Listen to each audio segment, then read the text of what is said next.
మన ప్రభువును రక్షకుడైన యేసు క్రీస్తు అతి శ్రేష్టమైన నామాన్ని బట్టి ఈ ఉదయకాల హోసన్న దైవ సందేశాలు అనే కార్యక్రమాన్ని వింటున్న దేవుని బిడ్డలైన మీ అందరికీ వందనాలు. మీరంతా బాగున్నారా? ప్రభు మహాకనికరం ద్వారా మనం నడిపించబడుతూ జీవిస్తూనే ఉన్నాం.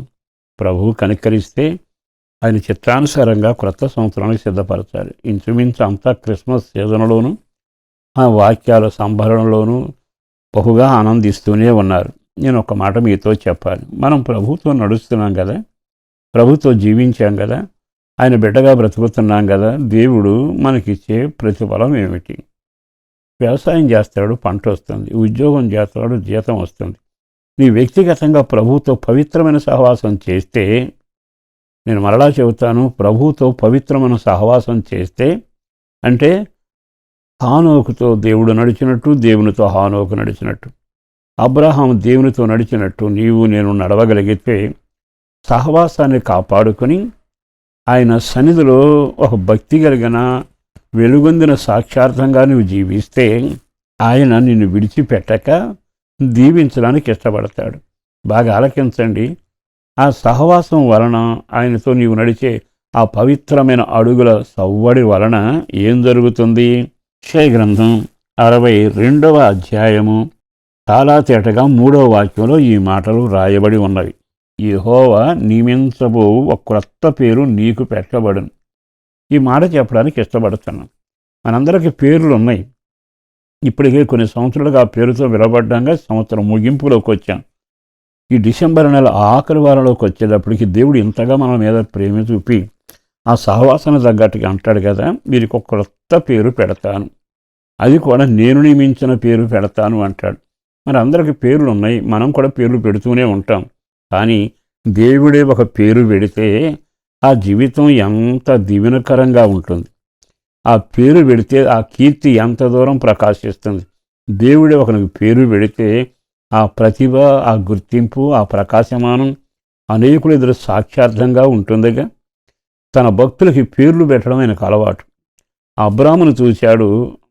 అతని యొక్క నమ్మకత్వం బట్టి, స్నేహాన్ని బట్టి అబ్రహాము అంటూ నామకరణం చేశాడు. మనం ఎరిగిందేగా. తాను అంతగా ప్రేమిస్తుంటే వాళ్ళకు క్రొత్త పేరు పెట్టడానికి సొలొమోనుకి తండ్రి పెట్టిన పేరు పక్కన పెట్టి యెదిద్యా ఇతడు నాకు ప్రియుడు అంటూ పేరు పెట్టాడుగా. మరి ఏ రోజు ప్రభు నిన్ను ప్రేమిస్తూ నీవు ఆయనతో నడుస్తుంటే నీకు కూడా ఒక పేరు పెడతానంటున్నాడుగా. ఆ పేరు దీవెనకరమైంది, ఆశీర్వాదకరమైనది, అభిషేకంతో కూడింది. అతడు మహానరహంతకుడు అని వాళ్ళ ఊళ్ళో వాళ్ళు చెప్పారు. ఏమిటి, మా మీద పెత్తనం చేస్తావా, మనుషుని చంపినవాడా అని అంటే అట్టివాడిని తీసుకుని నడిపించి నాకు స్నేహితుడు, నా ఇల్లంతట్లో నమ్మకస్తులని పేరు పెట్టాడు. అంటే అర్థం ఏమిటో తెలుసా? నీ గతం ఏమిటి, నీ గతంలో ఉన్న పరిస్థితి ఏమిటో నీకు అనవసరం. ఆయన నీకు ఒక పేరు పెడతాడు. ఆయనకు ముచ్చటైన జీవితం జీవించగలగాలి. ఆయన మాట్లాడటం మొదలు పెడితే అగ్నిలోంచి స్వరం వినడానికి మోషే నిలబడ్డాడు. అగ్ని మధ్యలో స్వరం విన్నాడండి. మనకు దేవుడు అనేకసార్లు వాక్యం ద్వారా ప్రేమతో పలకరిస్తేనే మనం వినలేకపోతున్నాం. కనుక ఎప్పుడైతే అగ్నిలోంచి స్వరం వినబడ్డావు, ఆ నడిపింపులో నడిచాడో అతని చక్కని పేరు పెట్టి నా ఇల్లంతటో నమ్మకస్తుడు, అతడు స్నేహితులతో మాట్లాడిన అతనితో మాట్లాడతాడని పేరు పెడితే అది స్థిరస్థాయిగా ఉందిగా. మరి ఇంతకాలం భక్తి చేసిన మన జీవితంలో దేవుడు మనల్ని చూసి నమ్మకస్తుడు, నాకు ప్రియుడు, నేను ఆశీర్వదించబడినవాడు, ఇతడు నాకు సాక్షి అనే పేర్లు పెడితే ఎంత బాగుంటుంది. ఈ రోజున సేవకుడిగా బ్రతిమలాడుతూ చెబుతున్నా, వెండి బంగారాలు వెంట రావు, కానీ ఆస్తిపాస్తులతోనే జీవితం వెళ్ళమారదు. కానీ దేవుని సహవాసంలో ఒక నూతన పేరు కలిగి నూతన ఆనందం చేత మీరు ముందుకు వెళ్ళాలని ఒక సేవకుడిగా కోరుకుంటున్నాను. అట్టి పేరు ప్రభువు పెట్టేటట్టుగా మీరు ఆయనకు తగ్గట్టుగా జీవిస్తున్నారా? ఆయనకు తగ్గట్టుగా మీరు వ్యవహరించగలుగుతున్న క్రీస్తువు తగినట్టుగా? బైబిల్ ఎన్ని చోట్లుంది? ఆయన భక్తులు విశ్వాసులకు తగినట్టుగా మనం నడవండి అంటున్నాడుగా. ఈ మాటలన్నీ విన్నాకైనా మన జీవితంలో మార్పు కలిగితే ప్రపంచంలో చెరిగిపోని అన్ని తరాలకు నిలిచి ఉండే ఒక గమ్యమైన చేరే నూతనమైన పేరు చేత నిన్ను ఆశీర్వదించబోతున్నాడు. సంవత్సరం ముగింపులో నిన్ను గురించి నీ బంధువుల మధ్య, స్నేహితుల మధ్య ఒక గొప్ప పేరు నీకు పెట్టబడినగా. యెహోవా చేత ఆశీర్వదించబడిన వాడ పెద్ద పేరుగా.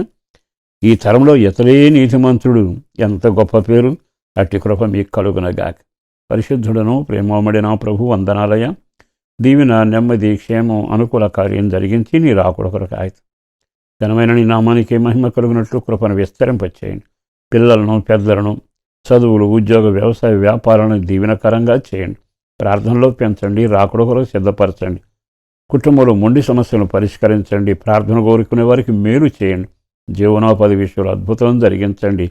కుటుంబాల్లో రక్షణానందంతో, సంతోషంతో నడిపించి భద్రపరిచి మేలు చేయమని యేసు పేరట వేడుచున్నాము తండ్రి.